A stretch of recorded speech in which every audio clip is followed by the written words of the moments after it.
채널 뉴시스 구독자 여러분 안녕하십니까? 미국 대선이 드디어 막을 내렸습니다. 바이든 사퇴부터 트럼프 총격 사건까지 이번 대선도 참 다사다난했는데요. 11월 5일에 열린 이번 대선은 트럼프 후보가 경합주 7개를 모두 차지하면서 공화당의 압승으로 끝이 났습니다. 오늘은 대선 결과 분석과 이후 전망에 대한 이야기 나눠보겠습니다. 트럼프의 승리 요인은 무엇인지, 그리고 집권 후에 한미 관계가 어떻게 달라질지에 대해 의견 나눠보면 좋을 것 같습니다. 저와 함께 진행을 해주실 우은식 뉴시스 동영상 부장님 자리했습니다. 안녕하세요. 네, 안녕하십니까. 중앙일보 기자로도 활동하셨고 지금은 성균관대학교 미디어 커뮤니케이션 학과에서 강의하고 계신 이재국 교수님 모셨습니다. 안녕하세요. 네, 안녕하십니까. 이번 대선 박빙이 될 것이라는 예상과는 다르게 트럼프 승리로 싱겁게 끝난 느낌입니다. 전체적인 미국 대선에 대해 총괄 평가해보자면 어떤가요? 사실 제가 보기에는 전체적으로 이번 미국 대선 결과는 그동안 미국의 한 20-30여 년간에 걸친 그런 큰 변화의 한 부분이라고 이렇게 봐야 될 것 같습니다. 이게 이렇게 말하면 좀 너무 주상적인데요. 좀 구체적으로 말씀드리자면은 사실 지금 미국이 인구 구성 측면에서 큰 변화를 이렇게 장기적으로 겪고 있거든요. 이게. 백인들의 비율이 지금 60%, 흑인이 15%, 히스패닉이 15%, 그리고 나머지가 이제 차지하고 있는데 백인 비중이 점점 줄어들고 있죠. 그러면서 사실 미국 사회 전체가 여러 가지 변화를 겪고 있는데 그 주류를 이렇게 구성했던 그 백인들이 아마 자신들의 어떤 지위를 상실하는 듯이 이렇게 느끼면서 거기에 대한 어떤 불안감, 초조함 이런 것들이 반영된 어떤 선거가 아닐까 이렇게 생각합니다. 트럼프 현상이라는 것이 그런 것으로 아마 설명이 돼야지 좀 더 잘 이해가 될 수 있을 것 같다는 생각이 듭니다. 전체적으로 인구 구성이 바뀌면서 그래도 백인들의 인구 구성이 좀 줄어드는 거죠. 그러니까 이민자들이 많이 늘어나면서 그게 이제 백인들의 위기감 이런 것들이 반영이 되면서 야 트럼프가 우리를 지켜줄 거다 이런 게 좀 표심으로 나타났다. 조금 더 구체적으로 말씀드리자면 제가 보기에는 전체적으로는 어떤 사회 문화적으로 트럼프 이전에 사실은 2016년 이전에 대통령은 흑인 대통령이었습니까? 그러니까 오바마 대통령이었죠. 그래서 흑인 대통령을 사실 미국이 선출했다는 것은 굉장히 큰 사건이었죠. 그런데 그 이후에 또 힐러리 클린턴이 여성 대통령으로 이제 후보로 출마를 한 것이죠. 그래서 그걸 받아들이기가 쉽지가 않았던 것이 아닐까 전반적으로.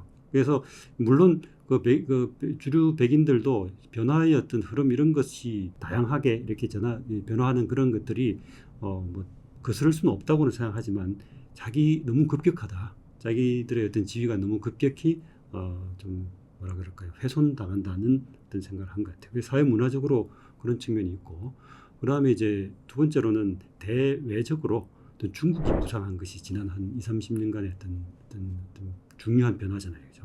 그래서 미국의 어떤 강력한 라이벌이 없는 그런 경쟁 관계에서 있다가 지금은 어떤 유의미한 라이벌이 생겨버린 거죠. 그래서 그런 데서 오는 어떤 초조함도 반영이 된 것 같고, 그리고 마지막으로는 요거는 이제 다른 데서는 이야기는 많이 안 하지만 제 해석이긴 한데 지난 30년간 제일 큰 변화가 여러 가지가 있지만은 크게 말해서는 디지털 혁명이 있죠. 디지털 혁명이 있으면서 경제적으로뿐만 아니라 모든 어떤 사회적인 측면에서 완전히 급격하게 빠른 속도로 변화하고 있는데 그 변화를 사실은 감당을 못하고 있는 것이죠. 일부 어떤 주류 백인들 중에 일부는 그렇죠. 트럼프 당선의 주요 공신이라고 하는 앵그리 화이트라고 하는 것들이 그게 결국에는 저소득 백인층인데 이러한 어떤 디지털 혁명의 어떤 변화를 다 따라가지 못하는 이러한 백인들의 아마 이런 불만 또는 불안함 이런 것으로 앞에 이야기했던 두 가지 어떤 요소와 합쳐지면서 드러난 것이 아닌가 이렇게 생각합니다. 교수님 방금 전에 말씀 주셨는데 이번에 트럼프 대선에서 당선이 되면서 이 두 가지 또 기록을 세웠는데 트럼프가 그 중에 하나가 2016년에 이어서 아까 말씀 주신 대로 이 두 번째로 미국의 최초의 여성 대통령을 저지한 대통령이 됐습니다. 힐러리 클린턴과 카말라 해리스 거의 문턱까지 왔는데 여성 대통령 탄생을 저지한 후보가 공교롭게 또 트럼프 후보가 됐는데 해리스 후보는 이번 이슈 때 어볼션 낙태 이런 여성권 문제를 전면에 들고 나와서 이렇게 선거제를 좀 띄웠거든요. 그럼에도 불구하고 어찌됐건 여성표를 가져가는데 실패를 했단 말이죠. 어떻게 보십니까? 일단 해리스 후보는 약체 후보였죠. 누가 봐도 약체 후보였는데 그 약체 후보의 어떤 이유가 뭔가 하면은 자신이 어떤 그 대통령 후보로서의 어떤 자격을 쟁취한 게 아니고 잘 아시다시피 바이든이 그렇죠. 그 어떤 중간에 낙마를 하면서 그냥 승계를 해버리는 그런 셈이 돼버렸죠. 그러면서 사실은 약체 후보가 아니라 강한 후보가 될 수도 있었는데 그 뭐 승계를 하는 그런 셈이 돼버리면서 자신의 어떤 서사, 내러티브를 확실하게 이야기할 수 있는 기회가 없었던 것이죠. 그러면서 사실은 여성으로서 사실 그 카멜라 해리스나 힐러리 클린턴 같은 경우는 존재 자체로서 여성권의 어떤 상징이죠. 그런데 그럼에도 불구하고 여성 유권자들한테도 그 표를 많이 기대했던 만큼 많이 얻지 못했던 것은 이 강한 어떤 그 여성 후보로서 존재 그 이상을 넘어가는 그런 것을 보여주지 못해서 그런 것이 아닐까 이렇게 보여집니다. 그리고 또 한 가지 기록이 이게 132년 만의 기록이라고 하는데 이 징검다리 대통령의 탄생입니다. 이게 4년 재선에 실패한 다음에 4년을 건너뛰고 다시 된 게 이게 132년 만에 대통령이 탄생한 건데 그만큼 이게 함의하는 게 세상의 변화의 속도가 굉장히 빠르단 말이죠. 현대사회에 들어오면서. 그렇기 때문에 4년 전에 그런 여러 가지 아젠다를 가지고 4년을 다 건너뛰고 다시 대통령이 당선된다? 이게 사실상 참 쉽지가 않은 건데 여러 경쟁자들 다 물리치고 대통령을 거머쥐었습니다. 어떻게 좀 보십니까? 이게 이제 또 미국에서는 트럼피즘, 트럼프주의라고 이야기하는데 그 트럼프주의가 적어도 그 공화당 또는 주류 백인들에서는 큰 어떤 이데올로기화돼 있는 그런 상황이라고 보여지죠. 지난 4년 동안 바이든 행정부 밑에서 그냥 트럼프는 사실은 그 어떻게 보면은 트럼프 입장에서 보면 압박과 탄압에 시달린 셈이죠. 그죠? 온갖 이렇게 소송 있고 하니까. 그럼에도 불구하고 그 미국 유권자들이 트럼프의 지지를 거두지 않았다는 것이죠. 그러면은 지난 2016년 선거 그 이전부터 지금 2024년까지 계속해서 그 트럼프주의가 성장하고 있고 지금은 공화당을 거의 공화당 완전히 장악했고 그리고 미국의 어떤 민주당조차도 거기에 끌려 나갈 수밖에 없는 이런 상황이 돼버린 것이죠. 그래서 저는 아까도 처음에 말씀드렸다시피 크다란 변화의 물결은 어쩔 수가 없지만 그것을 이렇게 결코 변화의 속도가 너무 빠르다고 생각하는 사람들이 많이 있는 것이죠. 거기에 대한 어떤 반동 이런 것이 이제 여러 가지 측면으로 나타나는데 그것을 잘 이렇게 하나의 후보로 묶어낸 게 이제 트럼프라고 이렇게 보여집니다. 또 하나는 2016년 이후 전체 득표를 더 많이 얻은 후보들이 경합주에서 지면서 연이어 낙선했는데 이번에는 징크스를 깨고 트럼프가 압승을 거뒀습니다. 투표율도 의외로 높았던 것 같습니다. 어떻게 평가하시나요? 제가 말씀드린 것은 한 30년간에 걸친 어떤 장기적인 변화라 그러면은 이번 선거에 특수하게 또 단기적으로 작용하는 요인도 물론 있습니다. 그건 제가 보기에는 제일 큰 것은 바이든 행정부 시절에 그 어떤 물가가 굉장히 높았죠. 이 4년 내내 이렇게 물가가 계속 오르면서 그 실제로 미국 유권자들이 느끼는 어떤 경제적인 어려움 이런 것들이 굉장히 심했던 것이죠. 사실은 예전에 처음 클린턴 대통령이 당선될 때도 다 유명한 말이지만은 문제는 경제라는 말이 있지 않습니까? 사실 그때 경제라는 말은 일반 유권자들이 피부로 느끼는 그 경제를 말하는 거예요.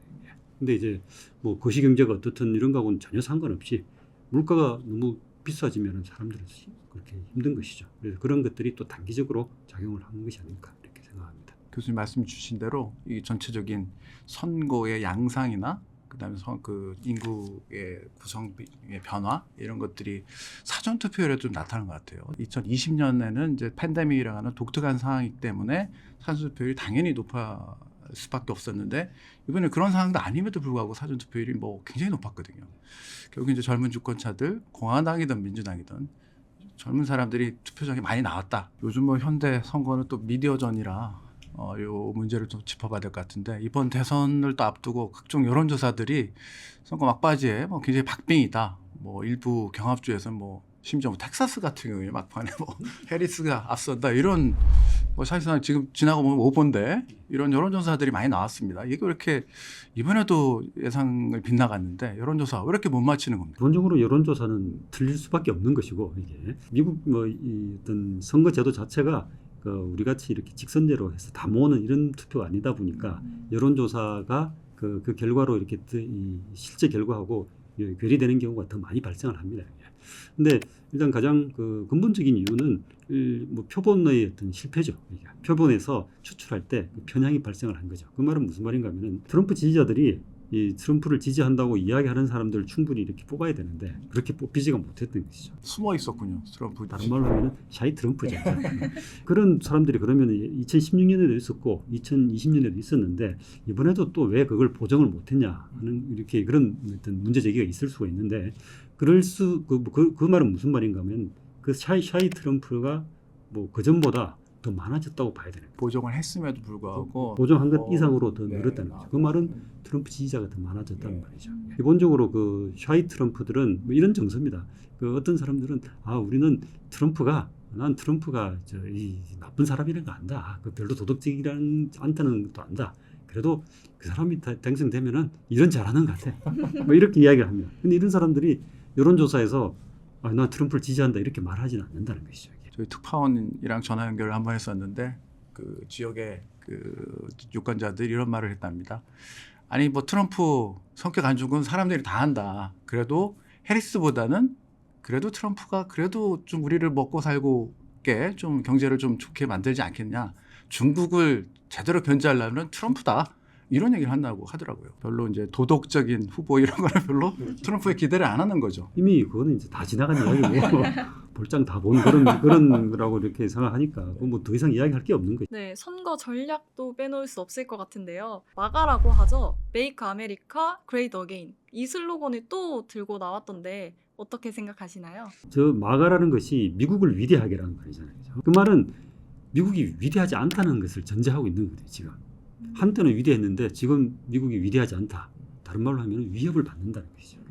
미국도 위협을 받고 나의 어떤 경제적인 어떤 지위, 사회적인 지위도 위협을 받는다는 것이죠. 그 위협을 받는 그 불안감에 호소하는 그런 것이 이제 마가인데 거기에 뭐 필요한 것은 당연히 이제 분열적인 정책이 될 것이고 대내적으로는 분열적이고 그 다음에 그 어떤 강한 힘을 강조하는 이런 권위적인 어떤 그런 것을 이야기를 할 테고 그리고 그런 어떤 슬로건을 이야기할 때 굉장히 노골적으로 이야기하는 것이죠. 이게 이제 트럼프 대선의 특징이죠. 매우 선거 전략적으로 훌륭한 슬로건이네요. 아주 훌륭하지. 이번에 뭐 뒤늦게 대선에 뛰어들긴 했습니다만 이 트럼프의 승리는 이 바꿔 말하면 해리스의 그 선거 캠페인의 패배라고 볼 수 있는데 해리스 캠페인 어떻게 평가하십니까? 해리스 캠페인은 아까 말씀드린 대로 약체 후보의 어떤 전형을 그대로 보여주고 있는 것이죠.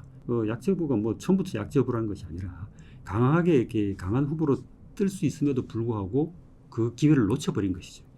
사람들이 이제 그 당시 그 선거 기간 중에 다른 미국 출신 친구들한테 물어보면은 해리스라 그러면 생각나는 게 없다고 합니다.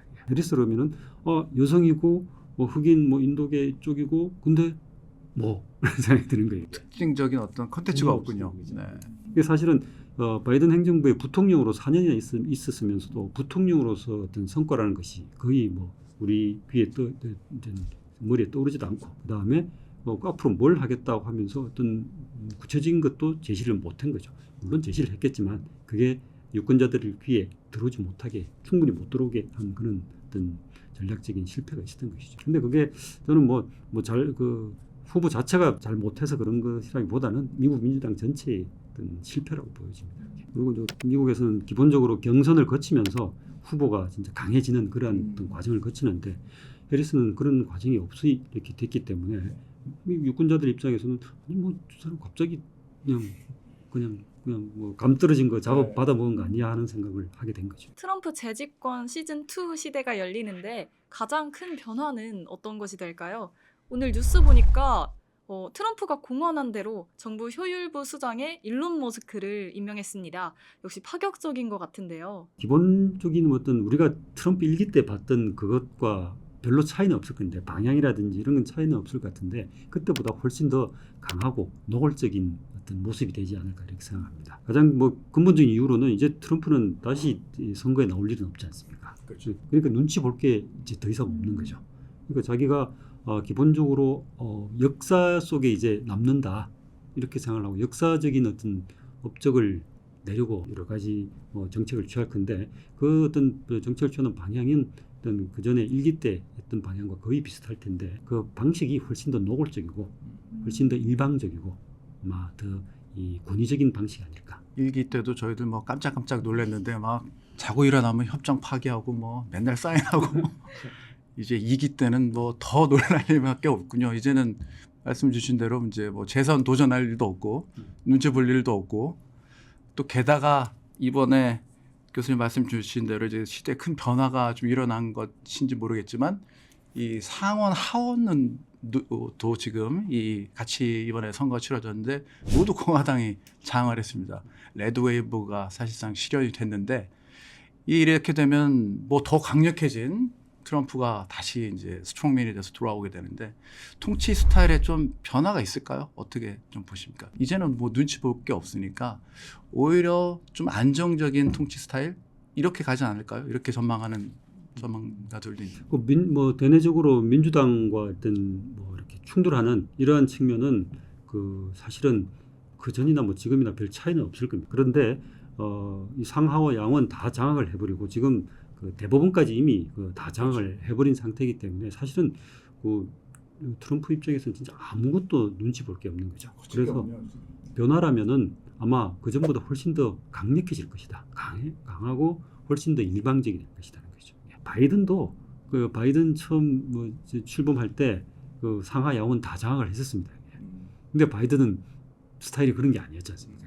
근데 트럼프는 이미 이 일기 때 의회가 협조적이지 않았음에도 불구하고 그랬으니까 지금 이제 상하 양원 다 장악하고 또 이제 재선까지 생각할 필요가 없는 상황이라 그러면은 정말 노골적이고 강력하고 일방적인 그러한 방식이 되지 않을까. 그래도 지금 국제적으로 굉장히 중요한 분수령에서 이번 대선이 열려서 전 세계 관심이 그래도 더 모아졌는데 그중에 이제 가장 관심 쏠리는 게 유럽의 우크라이나 전쟁 이 부분이 어떻게 될지 관심이 좀 모아지고 있는데 트럼프 후보는 그 대선 당시에 뭐 24시간 안에 뭐 종전을 하겠다 이렇게 뭐 대놓고 공언하기도 했었는데 막상 이제 당선되고 나서는 뭐 일단은 뭐 푸틴이랑 전화 통화를 했니 많이 했는데 이제 오본이 아니니 그 좀 지금 뭐 사실관계는 밝혀지지 않았지만 일단 문제를 좀 풀려고 하는 것 같기는 합니다. 어떻게 좀 유럽 전쟁 양상이 좀 크게 달라질까요? 어떻게 전망하십니까? 아무래도 제가 보기에는 트럼프는 본인이 이제 임기를 시작하면서 가능한 한 빠른 시간 내에 전쟁을 끝내려고 할 거예요. 왜냐하면 그 트럼프 철학의 입장에서는 미국한테 돈이 안 되는 그 전쟁에 돈을 들일 이유가 없거든요. 지금 계속해서 미국에서 이제 지원을 하고 있지 않습니까? 굉장히 그 많은 어떤 금액의 어떤 무기라든지 이런 것들 지원을 하고 있는데 트럼프 입장에서는 그게 전혀 수지 맞는 장사가 아닌 것이죠. 그래서 이야기한 대로 가능한 한 빠른 시간 내에 전쟁을 끝내려고 할 것 같고 그걸 위해서 취임 전에 이미 계속 신호를 보내고 있다고 생각합니다. 그 전에 이미 아까 말씀하신 대로 푸틴이라든지 또는 뭐 젤렌스키하고 계속 뭐 통화를 하면서 뭐 이제 전쟁은 끝날 것이고 끝내는 방식이 이제 문제가 되겠죠. 어떻게 끝나느냐가 중요한 거겠죠. 젤렌스키한테 이게 지원을 이제 뭐 중단하겠다. 어느 정도 선에서 휴전을 하라. 뭐 이러한 뭐 크게 말하면 그런 모양이 되지 않을까 싶습니다. 또 한 개 축이 그 아까 말씀 주신 대로 중국입니다. 중국과의 관계가 과연 어떻게 될지 사실상 이제 고관세 그다음에 중국의 사실상 전쟁을 선포한 그 일기가 사실상 트럼프 때 시작된 거 아니겠습니까? 이제 다시 이제 더 강해진 트럼프가 돌아오게 되는데 70%의 고관료를 때린다 뭐 이런 얘기도 나오는데 뭐 악화 일로는 뭐 분명한 것 같습니다. 근데 어떻게 좀 전망을 하십니까? 미중 관계. 어르고 달래는 이런 게 아마 같이 나오지 않을까 싶습니다. 예. 아마 그 전에 일기 때 그전 행정부가 아무도 하지 못했던 그런 고세열의 어떤 관세를 때려버린다 이런 것을 보여줬으니까 이제 중국도 이제 충분히 그걸 학습한 효과가 있죠. 그렇죠? 긴장하고 있겠죠 지금. 네. 저 최근에 이제 시진핑이라든지 뭐 이런 이제 사인 내는 걸 보면 좀 그런 게 보이지 않습니까? 예. 그 아마 그래서 이제 이 트럼프도 그걸 잘 알고 있을 거고 트럼프이즘의 트럼프주의의 특징이 단기적인 어떤 미국 우선주의지 않습니까? 미국 우선주의인데 지금 눈앞에 그 성과가 보여야 되는 거니까. 그래서 아마 저 미국 기업들 이런 어떤 보호하는 미국 유권자들을 보호한다는 명목으로 미국 기업들을 보호하는 형태의 어떤 각종 통상 정책이 이루어지지 않을까 싶습니다. 네, 아무래도 관심은 우리와 직결된 한미 관계일 텐데요. 4년 전에 트럼프가 처음 집권할 당시와 지금 트럼프가 집권할 때와의 한미 관계가 뭐 아까 전에 노골적이게 될 것이다 이렇게 말씀은 해주셨지만 또 어떤 변화가 있을지 말씀해 주세요. 트럼프 입장에서 미국 입장에서는 그 일기 때하고 다른 게 딱 하나 있습니다. 우리나라 대통령이 바뀌었습니다. 우리나라 대통령이 바뀌어서 그래서 트럼프 입장에서는 이 일기 때 했던 그 정책에서 아마 더 강력하게 밀어붙일 것은 다 자명한 것이고, 근데 그것을 어떻게 이제 그것이 어떻게 변화가 이루어질 수 있는가 하는 것은 우리 행정부에서 우리 정부에서 또 어떻게 하느냐가 이 반작용으로 좀 있을 텐데, 근데 트럼프 입장에서 우리 저 정부의 어떤 그 지지율 이런 것이 당연히 그 어떤 체크를 하고 있겠죠 지금. 있죠. 네. 지지율 50% 대통령 상대하는 거하고 20% 대통령 상대하는 건 당연히 다르겠죠. 그죠? 그래서 그런 점에서 아마 트럼프의 어떤 그 정책 방향은 당연히 이제 그 전과 비슷할 텐데 그 강도라는 것이 아마 우리의 어떤 상황에 따라서 좀 달라지는 모습이 되지 않을까 싶습니다. 트럼프 당선자가 저 윤석열 대통령하고 전화 통화를 했는데 뭐 본인 장상구도 함께 한국의 조선업 얘기를 꺼냈어요. 한국이 좀 조선업이 강하니까 우리 좀 도와줘야 된다. 뭐 다행히 뭐 방위비 얘기 안 꺼내서 천만 다행이긴 합니다만 또 이게 앞으로 어떻게 될지 좀 관심이 모아지는데 이게 전체적인 전망은 이제 조선, 그다음 방산, 그다음 원자력 이런 쪽은 좀 유망하다고 좀 전망이 되는 반면에 반도체, 2차 전지, 신재생 이쪽은 좀 트럼프가 드라이브를 걸 거기 때문에 우리가 좀 어렵지 않겠냐 이렇게 좀 전망하고 있습니다. 어떻게 보십니까?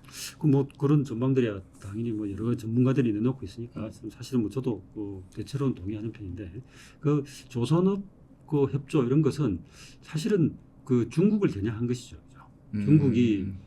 중국이 워낙 지금 뭐 사실은 뭐 군함을 하루에 한 척씩 그렇죠. 만들어낸다는 이런 식으로 조선업을 강화를 하고 있으니까 급부상하고 있으니까. 그렇죠. 네. 사실은 조선 역량을 갖춘 어떤 자유주의 체제 국가는 한국이 한국 뭐 일본도 사실 좀 그렇죠. 약하고 그래서 그러한 차원에서 이 하나의 어떤 협조 제스처를 보낸 건데 그렇다고 그래서 방위비 10조 안 부른다는 보장은 저는 없다고 생각합니다. 이거 했으니까 그렇죠. 이들 10조 아니라 20조 이렇게 할 가능성도 충분히 있다고 생각합니다. 네, 그러고도 나올 것 같습니다. 지금 트럼프 당선 이후에 미국 여러 가지 정치 상황 그리고 경제 상황 이런 것들이 급변하고 있습니다. 특히 이제 관심이 가는 게 지금 비트코인이 지금 사상 최고치를 끊으면서 오늘도 또 오르던데 미국 증시는 또 연일 신고가를 계속 기록하고 있고요. 이 트럼프 2기를 맞는 시장의 전망은 일단 기대와 환호 같습니다. 그런데 일단 기본적인 상수가 될 수밖에 없는 게 이제 고환율과 그다음에 관세 인상을 일반 관세 인상을 대놓고 얘기하고 있는데 미국 우선주의를 얘기하고 있고 이런 전반적인 상수 속에서 세계 경제의 질서가 좀 변화될 것으로 보이는데 이거에 대한 어떤 전망은 어떻게 좀 대체적으로 이렇게 본다면은 일단 보호무역주의가 강화되겠죠. 네네. 당장 지금 통상장관 지명되는 사람들 보면은 보호무역주의 강조되는 그런 분들이 많지 않습니까? 그래서 보호무역이 강화된다는 말은 결국 관세 인상으로 나타나겠죠. 그러면서 이 여러 가지 부분에서 이제 그 효과가 나타날 텐데 그게 결국 미국 대내적으로는 사실은 미국 대내에서 물가를 더 상승시키는 그런 결과로 이어질 게 뻔하니까 아마 그것도 지금 당장 아니지만 미국 안에서 문제가 될 거라고 보여집니다. 근데 세계 경제 전체 측면에서는 보호 무역이 강화되면서 아마 우리 같은 입장, 무역에 크게 의존하는 입장들은 이제 힘들어지는 상황이 당연히 될 것 같습니다. 네, 저는 이것도 참 궁금했는데요. 김정은과의 북미 정상회담 다시 열릴 것이라고 보시나요? 제가 보기에는 쉽지는 않을 것 같습니다. 네. 근데 트럼프 행정부에서 추진할 것 같아요. 왜냐하면은 일단 북한과 미국의 이해관계가 어느 정도 맞아떨어지는 점이 있을 것 같아요. 이게. 아 있습니까 지금? 예. 왜냐하면은 북한 입장에서는 사실 중국하고 있던 관계가 지금 소원해지면서 네. 러시아와의 관계를 지렛대로 쓰고 있지 않습니까? 그렇습니다. 예. 네. 그래서 이제 그런 측면에서 북한은 미국과 굳이 척질 이유가 없다고 이렇게 저는 보여지거든요. 이게. 미국 입장에서도 중국을 사실 가장 큰 견제 대상은 러시아가 아니라 중국이니까 중국을 견제하기 위해서 북한은 굉장히 훌륭한 지렛대가 되니까. 그래서 이것이 뭐 정상회담이 성사될지는 모르겠으나 적어도 추진은 아마 어느 정도까지 이루어지지 않을까 이렇게 생각합니다. 이게 뭐 러브레터도 주고받는 사이니까 그렇죠. 또 벌써 친서가 오가고 이러고 있을 수도 있을지 모르죠 지금. 또 한 가지 또 관심 사항이 저희가 아까 말씀 주신 대로 그 30년간의 이 미국의 큰 시대의 어떤 큰 변화가 일어나고 있다라는 부분을 좀 진단해 주셨는데 이게 구체적으로 어떤 뭐 흐름의 변화 아니면 시대 정신의 변화 어떤 미국의 어떤 기본 질서의 변화 이런 것들이 오는 겁니까? 좀 조금 더 부연 설명해 주신다면. 이게 조금 사실은 약간 복잡한 네네. 상황이라서 제가 조금만 더 부연 설명을 드리자면 이건 사실은 미국만의 문제가 아니고 유럽 각국에서도 많이 계속해서 나타나고 있는 문제인데 뭐 오스트리아라든지 독일 이런 데서 계속 극우 정당이 이제 부상하고 있지 않습니까? 네, 사실 뭐 극우 정당, 극우 파퓰리스트라고 하는 그런 정당들의 이야기는 단 하나입니다. 그냥 내가 지금 그동안 잘 살았는데 왜 이민자들 들어와서 우리 동네에 힘들고 피곤하게 하느냐? 내 일자리 왜 뺏어가냐? 내 일자리 왜 뺏어가느냐? 그래서 우리 정부에서 이 이민자들한테 우리 내 세금으로 이민자들 지원하는 걸 참지를 못하겠다. 그러면서 이제 거기에 호소한 어떤 개념들이 극우 파퓰리스트죠. 미국으로 와서 보면은 미국은 사실은 이민자가 뭐 유럽 같이 저렇게 많이 이렇게 갑자기 증가하진 않았습니다. 유럽에서 이민들이 등장한 것은 사실 시리아 전쟁 때문이었죠. 시리아 내전, 네네. 아랍 스프링 있고 난 다음부터 난민들이 발생하면서 유럽에서 이민자들이 급증을 했었는데 그때 유럽에 발생했던 그 난민들 중에 미국으로 온 사람들은 거의 없습니다. 많이 몇만 명 정도밖에 안 되는 수준이거든요. 그럼에도 불구하고 미국이 이제 그렇게 하는 것은 미국은 히스패닉 이 라틴 아메리카 쪽에서 오는 불법 이민들에 대해서 이렇게 그게 사실은 뭐 어제 오는 일이 아니고 수십 년에 걸친 일이거든요. 근데 그것과 함께 흑인이 대통령이 되는 시절 그리고 여성 대통령 후보가 계속해서 나오는 이런 상황 그러면서 디지털 혁명이 일어나면서 내 일자리가 없어지는 상황 이런 것들이 합쳐지면서 이런 변화 자체는 거스를 수 없다는 것을 알면서도 변화가 너무 빠르다고 생각하는 거죠. 그래서 이제 그 어떤 사회 문화적인 어떤 현상으로는 뭐 동성애자들의 어떤 결혼을 허용한다든지 뭐 이런 것들이 지난 오바마 행정부 때 대부분에서 판결이 어느 정도 나오고 하니까 그걸 이렇게 소화하기 힘든 그러한 어떤 감정 상태가 있었던 것이죠. 그것이 이제 트럼프를 통해서 이제 표출이 되면서 그래서 이제 이번에 선거에서 경합주라고 했던 위스콘신, 미시간, 펜실베니아 이런 데가 사실은 경합주 예전에는 불과 한 10여 년 전만 해도 경합주라고 이야기를 안 했던 주거든요. 그때 경합주 2000년대만 해도 경합주는 오하이오, 플로리다 이런 데가 이제 경합주라고 아마 기억하실 텐데 이제 최근 한 10여 년 동안 위스콘신, 펜실베니아, 미시간이 이렇게 경합주가 돼버린 거죠. 근데 여기가 경합주가 된 이유는 방금 말씀드린 그러한 어떤 정서, 그러한 어떤 불안감, 초조감을 가진 사람들이 그 지역에 많아졌다는 것이죠. 이제 그 지역이 많아진 이유는 그 지역이 전통적인 공업지대였고 러스트벨트라고 하는 거죠. 녹이 쓸어버린 어떤 공업지대죠. 근데 녹이 쓸어버린 공업지역에 사는 사람들 입장에서는 저쪽에 그 실리콘밸리에서 반짝반짝하는 것이 너무나 배가 아프겠죠. 배가 아플 뿐만 아니라 위협으로 다가오는 내 인생 자체를 의미를 상실시켜 버리는 것이죠. 그러한 어떤 정서가 투영된 것이 이제 트럼프주의로 나타난 게 아닌가 이렇게 설명이 가능할 것 같습니다. 이번 대선에서 또 특징이 이게 뭐 더욱더 양극화가 더 심해졌다 뭐 이런 평가도 나오는데 우리도 뭐 비슷한 뭐 정치 형태가 그 양당주의로 가는 것 같은데 미국은 그게 오래전부터 고착도 했는데 이게 더욱더 심해지는 것 같습니다. 네. 그 양당의 어떤 양극화 현상 이런 것들은 어떻게 좀 보시는지? 이게 그 사실 그 양극화라는 것은 이렇게 우리가 뭐 이 측정을 해보면은 항상 양극화로 나오기가 쉽습니다.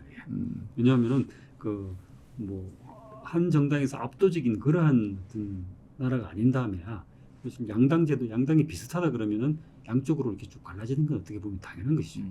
사실 우리 정치 같은 경우도 양당이 비슷하게 뭐 나오는 경우 사실 얼마 안 됐습니다. 이게 그죠? 한 20여 년, 30년도 채 안 되는 그런 건데 그 전에는 사실 양당이라고 하기가 어려웠지 않습니까? 그렇죠. 그때는 양극화 이런 말 안 했거든요. 그래서 양당이 이제 주요 정당이 두 정당이고 두 정당이 서로 이렇게 바꿔가면서 정권 교체 이루어질 때는 양극화 형태로 나타나기 쉬운데 이제 극단적으로 자꾸 이렇게 몰리는 게 문제가 되겠죠. 이게 몰리는 그러면은 왜 지금 미국과 그리고 최근 한국이나 뭐 다른 나라에서 극단적으로 좀 점점 더 벌어지는 이런 현상이 나타나는가? 근데 여기는 사실 뭐 아직까지 정확하게 이유는 잘 밝혀지고 있지 않습니다만 어느 정도 뭐 이렇게 추정을 해보자면은 이 어떤 정치인들이 지지자들과 연결되는 방식이 달라져서 그렇다는 이야기를 좀 하고 있습니다. 그러면 정치인과 정치 지도자와 지지자가 어떻게 연결되는가? 미디어를 통해서 연결되는데 이 미디어가 그 인터넷 혁명 이후에 계속해서 더 많아지면서 더 되게 극단적인 미디어도 많이 나타나게 되는 것이죠. 그러면서 이 미디어를 통한 어떤 수사, 레토릭이 더 선정적이고 더 노골적인 이러한 경향으로 이렇게 바뀌게 되는 것이죠. 그러면서 이제 미국이나 한국에서 일단 지지자들과 정치 지도자들이 서로 주고받는 어떤 레토릭이 더 강하고 노골적이 되면서 점점 이렇게 더 양극화된 듯이 보이는 게 아닌가 이렇게 하는 어떤 추정도 있습니다. 자기 지지자들에게 호소하기 위해서 더 센 메시지를 낼 수밖에 없지 않습니까?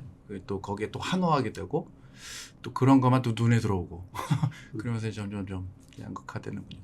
그리고 그 과정에서 일부 그 극단적인 미디어들은 가짜로 만들어내기도 하고 폭력적인 어떤 메시지를 내고 하니까 그것이 그게 이제 그 전에는 눈에 보이지도 않던 것들이 이제 눈에 보이죠. 보일 뿐만 아니라 자주 보이니까 사람들이 일반적인 사람들도 이제 거기에 경도되는 경우가 좀 일부 생기는 것이죠. 일단 우리가 제일 관심 있는 것은 도대체 한국하고 어떻게 되는가. 네, 그 말씀해 주세요. 이게 제일 궁금한데, 사실은 제가 보기에는 우리 입장에서는 트럼프 일기를 거쳐봤기 때문에 사실은 어느 정도는 예측이 가능할 것 같아요. 예측이 가능합니까? 그렇지 않습니까? 트럼프가 원하는 거는 뭐 뻔하고, 그다음에 그 원하는 것을 쟁취하는 방식 또한 그동안 많이 보여졌지 않습니까? 그럼 여기에 대해서 이제 어떻게 대처할 것인가가 이제 문제죠. 그러면 그 대처할 때 우리가 쓸 수 있는 자원은 무엇이며, 그리고 우리는 어떠한 방식으로 여기서 이제 트럼프를 맞이할 것인가, 라는 것을 조금만 이렇게 고려해 본다면 현명한 어떤 판단이 되지 않을까 싶습니다. 하여튼 잘 준비를 해야 될 것 같습니다. 트럼프 승리로 끝난 미국 대선, 이제부터 관심은 더 강력하게 돌아온 트럼프 집권 2기를 어떻게 우리가 잘 맞이해서 잘 대처하느냐인 것 같습니다. 모든 외교력과 모든 인맥을, 인적 네트워크를 총동원해서 변화하는 트럼프 체제에 맞춰 잘 준비하고 국익을 극대화하는 방안, 지금부터라도 열심히 모색해야 될 것 같습니다. 네, 유럽 등 국제 정세나 한반도 상황이 매우 엄중한 시기에 치러진 미국 대선이었어서 더욱 관심을 모았었는데요. 앞으로가 더 중요할 것 같습니다. 지금까지 성균관대 이재국 교수님과 트럼프 대선 승리와 정책 전망에 대해 함께 얘기 나눠봤습니다. 잘 들었습니다.